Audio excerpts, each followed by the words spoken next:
Over the weekend, we all watched in horror as there was once again a violent attack, this time at the Church of Latter-day Saints in Grand Blanc. Now, I know some of you live in Grand Blanc. It's close. They are our neighbors. Once again, it's an incident for which there is no good response. We continue to pray for all those involved, for the community, and for healing. And just a few weeks ago, there was vandalism and destruction at the Iona Mosque in Warren, a place that we partner with regularly through the Interfaith Leadership Council of Metro Detroit. When I heard the news, I was asked to say a few words at the press conference, and to be honest, I was a little nervous. No one really knew what the vandalism meant yet, and interfaith relationships have not been easy since October 7th. But I wrote something, and I went. These two incidents are just among so many, and they happen in places of worship, spaces like this one that are supposed to offer sanctuary, spaces where we should feel safe. And yet so many already live in fear. But it's not the violence that's overwhelming. Not just the violence, it's everything. It's the political climate, it's climate change, it's the gun violence, it's the raids, it's Israel and Gaza, and the grief and confusion and exhaustion that weigh down so many of us from every side. It's the videos and images we can't unsee. It's the fear we carry into each new week. It's all of it. And it can feel like too much. So what do we do when the world feels like too much?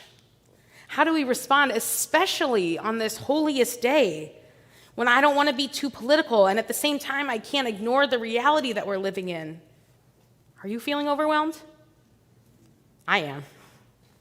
Let's take a breath together. What we're going to try to do is what we talked about last night, to reframe. Not to ignore the problems and not to minimize the pain, but to shift our focus from what we can't control to what we can, from despair to agency, from fear to action. Because reframing doesn't mean everything's okay. It means remembering that we have choices, that we are not alone, and that we've been here before. When I feel stuck, or when I don't know what to say or what the right answer is, I turn to our tradition. And on Yom Kippur, I turn to the words of Torah we will read in a few minutes. Atem nitzavim hayom kulchem. You are all standing here today. All of you. Not just the powerful, not just the leaders, not just the people who have it all together. All of you. All of us.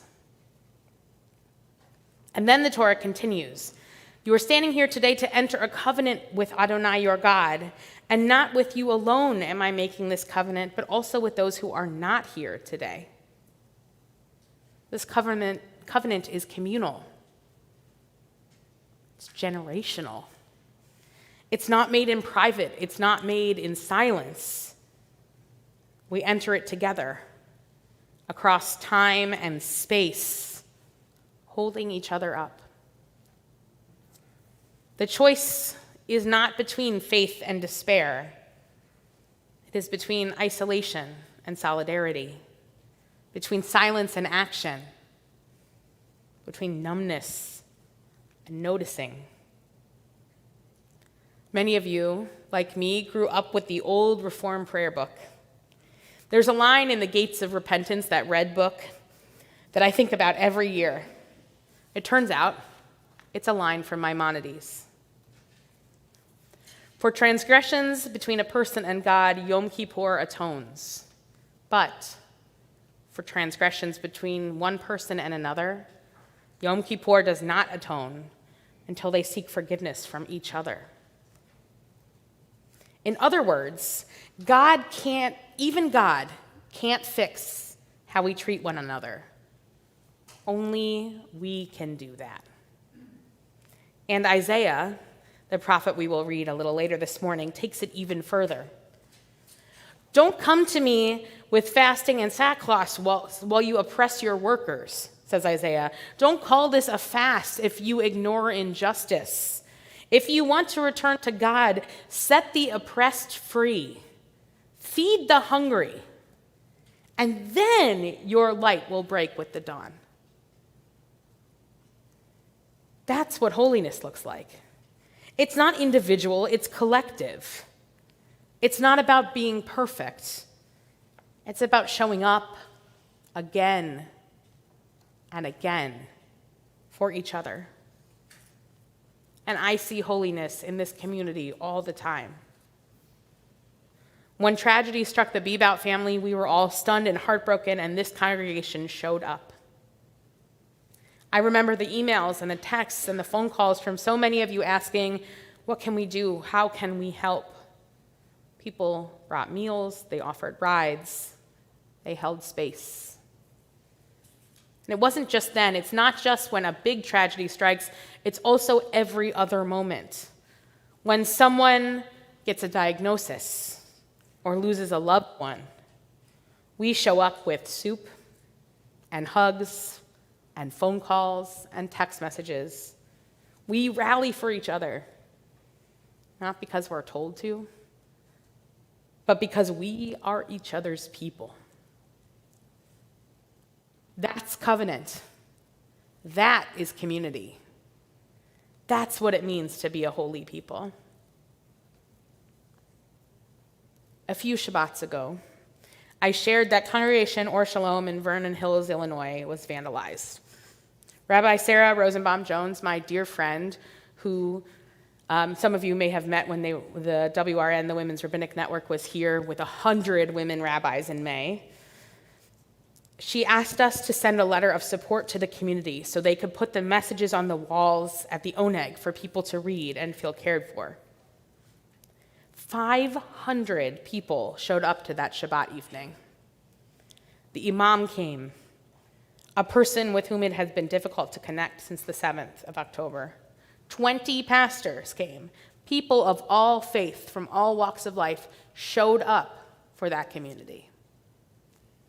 Because that's how healing begins. That's how we resist the despair, the overwhelm, together. That's how we remember what we can do when everything feels too big. We lean on one another. We show up. We widen the circle. We speak out when others are harmed, even when we're tired. And we let ourselves be held by the covenant we are a part of, not because we are God's perfect chosen people, but because we are willing to try and try again. So yes, the world is overwhelming. And no, we don't have all the answers. But that's not the end of the story. Because in the face of despair, we can still choose to be human. In the face of fear, we can still choose to be kind. In the face of division, we can still choose to show up again and again and again. It is the sacred work of this day. It is the sacred work of our lives. We may not be able to fix everything, but we are not powerless. We can choose to reframe. We can choose to remember what is ours to carry and what is not. We can choose each other. Here are the words that I shared at the Iona Mosque in Warren a few weeks ago. Sorry if you heard them already on Shabbat, but that's what you get for coming multiple times. My name is Rabbi Alicia Harris, and I am the rabbi of Congregation Shir Tikvah in Troy. As we gather together for this moment of solidarity in support of Iona, I join with leaders of all faiths as we denounce this act of destruction and disruption.